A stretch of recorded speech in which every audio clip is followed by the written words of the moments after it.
Good afternoon, YouTube. CyberGod of 2012 is talking to you right now. Many of you are probably wondering if you've watched my channel, why I have not been here in a while. Well, main reason is I've lost my camera, but I'm saying that I've given it away. Well, today I'm going to talk to you about 3 games I've enjoyed playing in the past few days, and they are Tropico, R.U.S.E and Bladestorm, 100 Years War. First I'll talk to you about Tropico 4. It's an interesting not base building. It's similar to SimCity in a way, and if you enjoy SimCity, you'll enjoy Tropico 4. What with the rebellion and the uprising, civil war, and nations relations and stuff like that. You control a town on I think it's a Caribbean island. You start off as El Presidente. You can create your own, or you can do the pre-made. Well, that's that for now. Oh, talk about it more. Well, here's the case.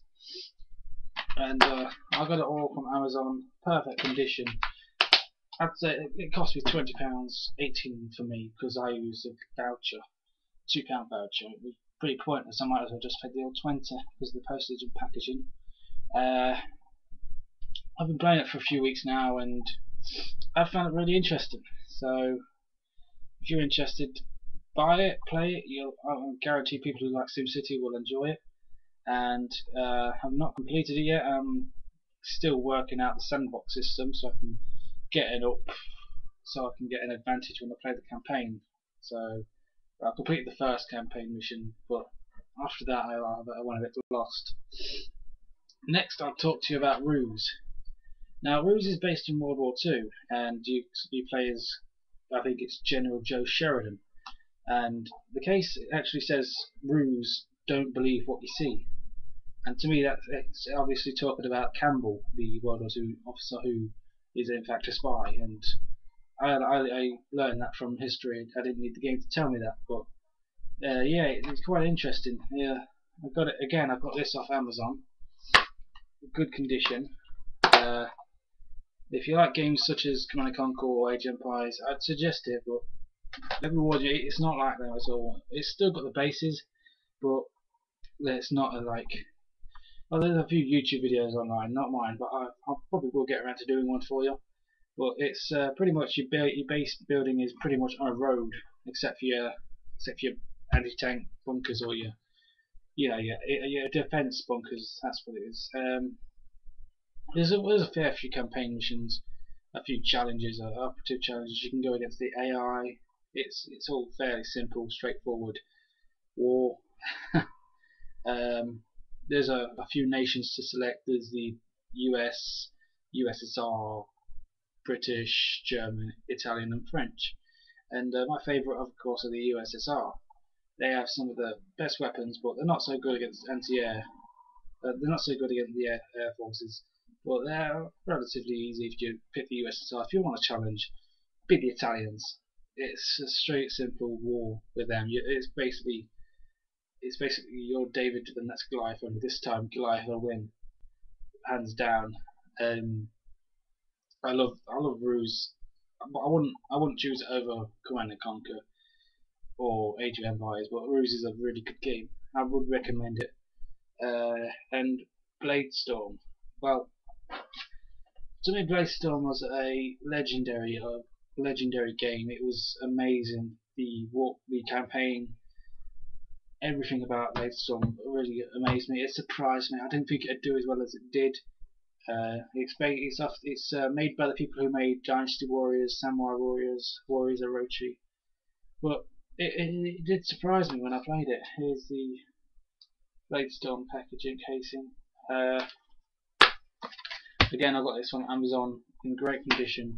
Cost me no more than £10, and the campaign is based around the 100 Years War, which is English against the French. You play as a mercenary.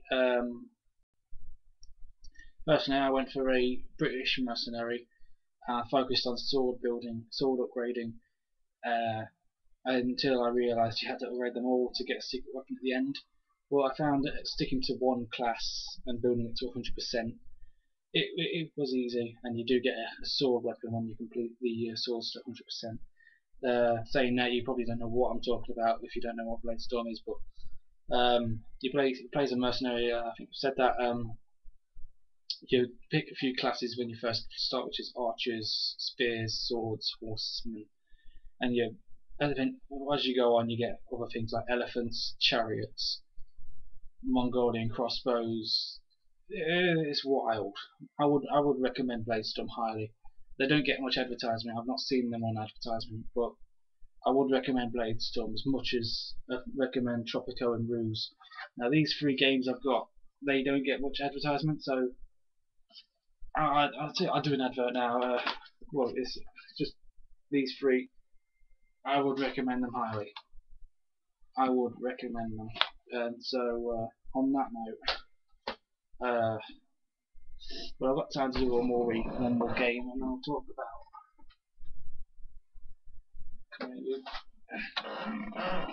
Dynasty Warriors 7. Now, Dynasty Warriors 7 was amazing.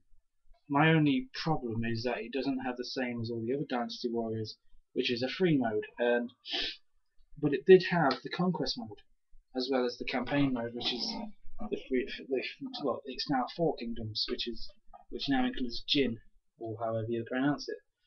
And the Jin campaign surprised me amazingly. I didn't think it'd do as well as it did.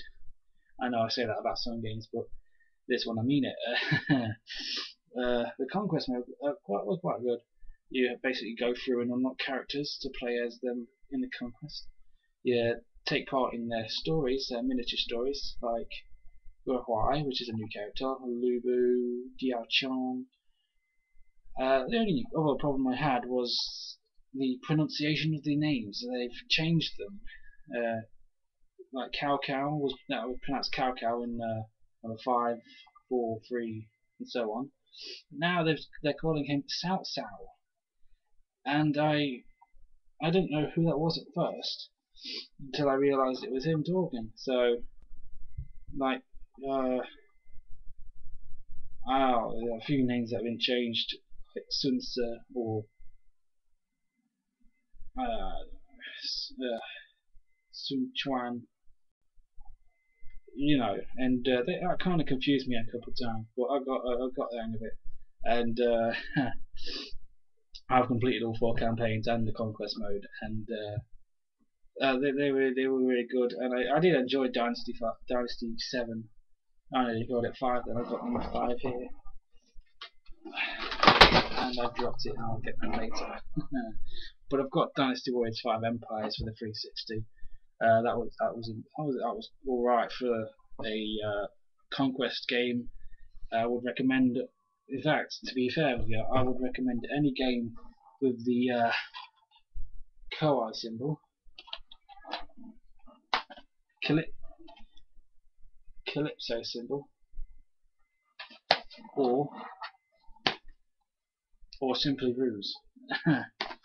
But if you're into war games, World War II, go for R.U.S.E. If you're into medieval wars, go for Bladestorm. Or if you simply want to build a base or a city without the fear of being attacked and completely demolished, well, aside from tornadoes, volcano eruptions, tsunamis, hurricanes, and uh, earthquakes, I'd go for Tropico.